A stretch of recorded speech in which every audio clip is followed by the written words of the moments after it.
Hi, I'm your host Vasco Duarte. Welcome to the Scrum Master Toolbox podcast, where we share tips and tricks from Scrum Masters around the world. Every day, we bring you inspiring answers to important questions that all Scrum Masters face day after day.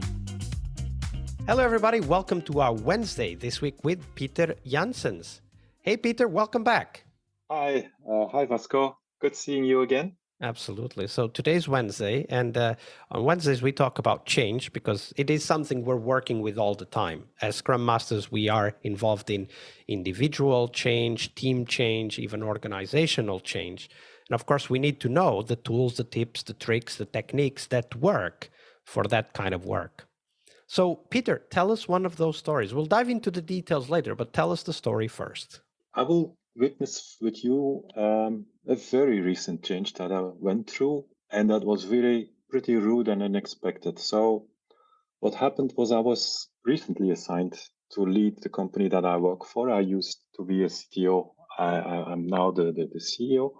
And actually, I remember on Tuesday, the former CEO who I'm happy to work together for another 3 months. It's not really rude, abruptly, he didn't leave. But he told me Peter, you know that on Friday we have a management offsite. Management is the highest level of management in the company. Yeah. Will you lead it? And I said, yes, of course, that's okay. I prepared one topic on the agenda because we agreed on that earlier, but not a full day with my colleagues and with giving direction to the company. So I said yes before I knew I expressed the yes. And then it started how will I make sure that this is a meaningful time with my colleagues together? And to be honest, I did exactly the same as I think I would do if I'm just thrown into a new product owner story. Meaning you have a product, and what is the first thing you need is to have a vision and a kind of as-is situation. Where are we and where we want to go to? So luckily, we have had a board meeting, a board with advisors 1 or 2 weeks before. And we had some recommendations coming out there. So I started the day by saying, okay, what was the really biggest message that we received from our advisors? And we were all agreed that there was a certain topic, which I can't disclose here, but it was something like, how will we sell Fastly a little bit more? And I said, look, that's a challenge we have.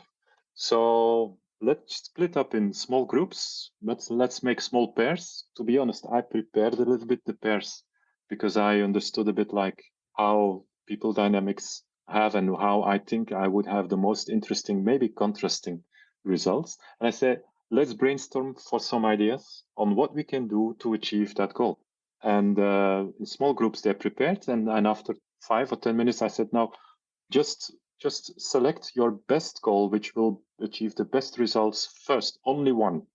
And then they did that. And then we just put it together on a flip chart. And the first, let's say, half day, we improved those three. We had 3 small groups. We improved 3 ideas. We gave feedback to each other. And we also made a small, not really a plan, but we engaged for what will each of us do for each of those 3 plans. And at the end of the morning, I realized I had a KPI. Honestly, it wasn't in my mind to come to that, but I realized just when looking at what was on the flip chart, it was only one flip chart. This is what unites us, and this is where we work together over the departments, over the teams. So my processing of that half of that workshop, because in the afternoon we did other things, but of that morning most essential workshop was in a KPI structure, key objectives, what do we want to achieve, what do we want to do, who will do what. That was just copy paste from a flip chart exercise, from doing the beginning. So what I learned there is if you have a change to do, align on the goal. Make sure that we all believe this is the most important thing to achieve, not to do, to achieve. A very important change. I'll go into that in a second. Absolutely. and then let people think on what are the best options. Options thinking there is not a single road to get there. There are multiple options. And then make sure that we all agree on what we will commit to do to make it a success.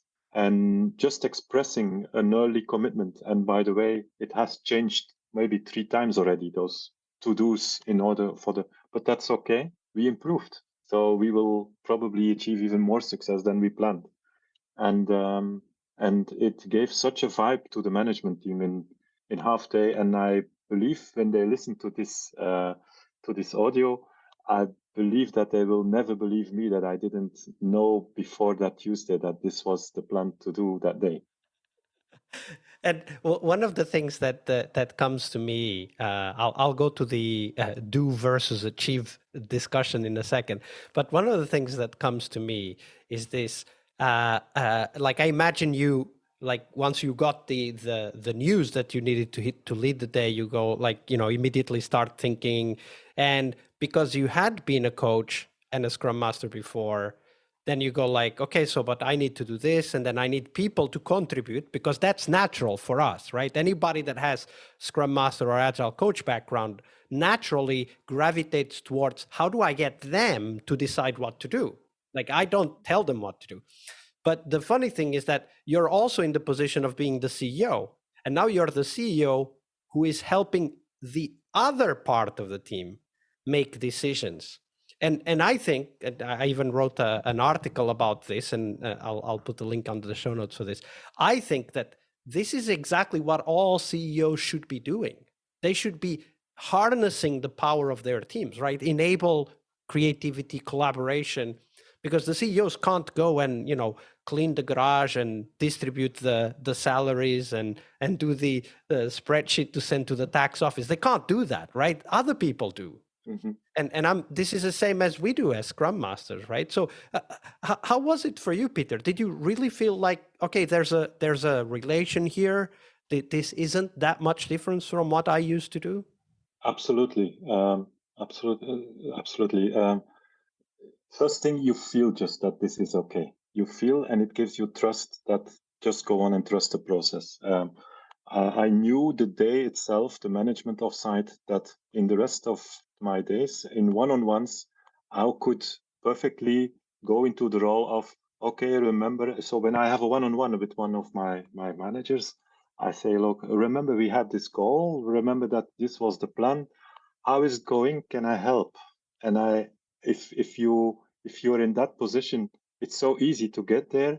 You understand earlier where your bottlenecks most likely could be on the road towards success, even if you don't know exactly if everything is achievable, is doable. Maybe there are other hurdles on the road, but you will know them early, and that's maybe more important than to have a perfect plan, to have that process in place. And believe me, I have my doubts, and I do have, my fears at some days, but you always can come back to people and process that you can trust, and then it's okay. Absolutely. And talking about what you need to trust and what the process is, you said something that I wanted to explore a little bit. You said we need to agree or align on the goal, and you define that as what we need to achieve, not to do, but to achieve. Explain that difference for us. It's the user story format, the the stupid user story format. It starts with knowing who you want to work for. What if you want to do something? Who is it for? Who wants to benefit? Who do you want to benefit from your work? If you understand who wants to benefit, it's how they want to benefit. What do they want to achieve in their goals? And that's an objective. That's something you want to achieve. And that's the difference with the what. Like, what are the options to get there? Blame me of always coming back, but that stupid user story format is so valuable. No, if you just implement it as a rule, you have to say who, why, what, or in another order. That's not the value. The value is understanding that you make purpose and you make a difference in options. That's the value of a story. Absolutely. And the story invites us to think about how we want to help others. But ultimately, it's others that are helped. We just do the work to help them. but they are the ones that need to say, yes, I got what I wanted, right? Our company mission is we want for 50,000 people. That's just to give you an idea. That's 1/3 of the full market we are working for. That's huge. We are a small company. We are 30 people. We want for 50,000 people to deliver a tool that is as valuable as their Hilti every day. A Hilti in Belgium, it's the most, it's like the Rolls-Royce of the tools of people in construction. It's the tool that they can rely on. It will never break. And that's the mission. It's almost unachievable. It's a lot, 50,000. Currently, just to give you in perspective, the biggest player in our market has 3,000 customers. We want to achieve 50,000. It's just an ambition that we have, a dream. But by having that ambition, I trust that one day we will do the impossible. We will find the ways we get to much more than 3,000. Absolutely. Define the dream is a great way to lead change as well. Peter, that was a beautiful story. Thank you for sharing that with us. Okay, thank you. Bye-bye.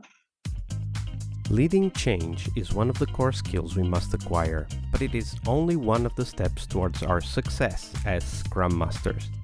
Tomorrow, on Success Thursday, we will talk about how to define success for the Scrum Master role, we'll cover tips on how to measure your way to that position, and most importantly, how to develop that focus on continuous improvement that is as important for Scrum Masters as it is for teams. See you tomorrow. We really hope you liked our show. And if you did, why not rate this podcast on Stitcher or iTunes? Share this podcast and let other Scrum Masters know about this valuable resource for their work. Remember that sharing is caring.